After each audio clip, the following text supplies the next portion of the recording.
ሰላም እንዴት ናችሁ? ዛሬ ደግሞ ቀላል የጾም ብስኩት ይዤላችሁ መጥቻለሁ። እዚህ ጋር 3/4 ኩባያ ለብ ያለ ውሃ አዘጋጅቻለሁ። እሱ ላይ አንድ የሻይ ማንኪያ ሱካር እና አንድ የሾርባ ማንኪያ እርሾ አድርገን አንድ ላይ በጥብጠን እናስቀምጠዋለን ለ5 ደቂቃ።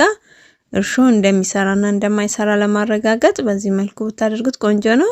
ከዛ እርሾችን በዚህ መልኩ ኩፍ ሲል እዚህ ጋር 2 ኩባያ ከግማሽ ዱቄት አዘጋጅቻለሁ። እሱ ላይ አንድ የሻይ ማንኪያ ጨው አደርጋለሁ። ከዛ ቅድም የበጠበጥነውን እንጨምርበታለን።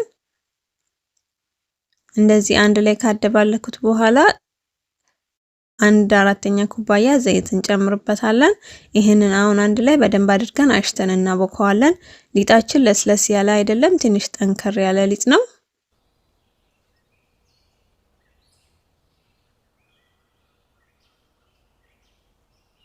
ይሄው በደንብ አሽቼው ተመልሻለሁ። ጠንከር ያለ ሊጥ ነው እንደምታዩት።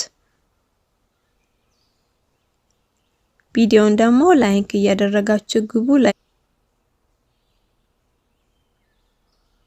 ከዛ ከስር ዘይት እንቀባዋለን። ይሄንን ሸፍነን ኩፍ እስኪል ድረስ እንጠብቀዋለን። እስከ 1 ሰዓት ድረስ ይፈጃል። ከዛ እንደዚህ እንመልሰዋለን።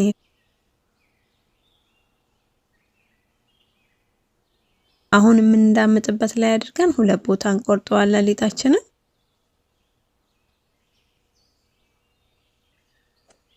እዛ ሳሳ አድርገን እንዳምጠዋለን በዚህ መልኩ።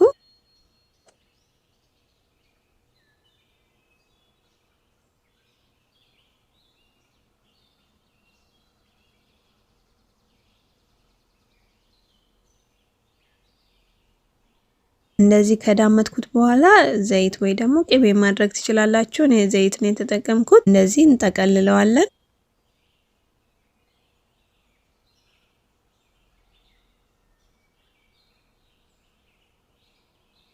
እንደዚህ ከጠቀለልነው በኋላ ጫፉን በደንብ አድርገን እናጣብቀዋለን። ያው ሊጡ ትንሽ ደረቅ ስላለ ጫፉ ቶሎ አይጣበቅም ማለት ነው። እየደጋገማችሁ በደንብ አድርጋችሁ ታጣብቁታላችሁ። በቢላ ከጫፍ ጫፉን እንቆርጠዋለን። በፈለግነው ሳይዝ እንቆርጠዋለን።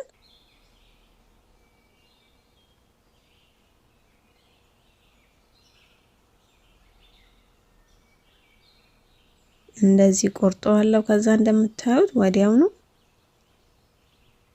ከዛ እናስተካክለዋለን። እንደዚህ ጠበቅ ጠበቅ አንድ ላይ እናጣብቀዋለን። እንደምታዩት ሊጡ ያው ትንሽ ደረቅ ስላለ ይፍታታል ማለት ነው። አንድ ላይ እንትን እያደረግን እናጣብቀዋለን በደንብ አድርገን።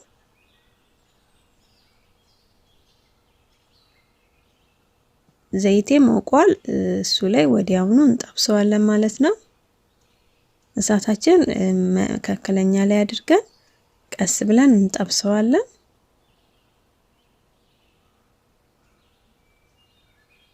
እየገለባበጥን ቀላ እስኪል ድረስ እንጠብሰዋለን።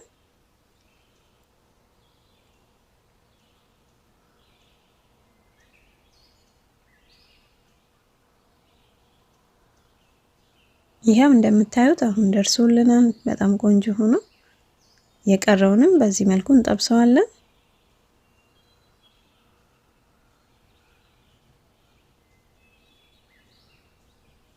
ይሄው ሁሉንም ጠብሼ ጨርሻለሁ። እንደምታዩት ቪዲዮን ከወደዳችሁ ላይክ፣ ሼር፣ ሰብስክራይብ ማድረግ አትርሱ። ሀሳቡን አስተያየት ካላችሁ ኮሜንት ላይ ጻፉልኝ። በሌላ ቪዲዮ እስከምንገናኝ ቻው ቻው።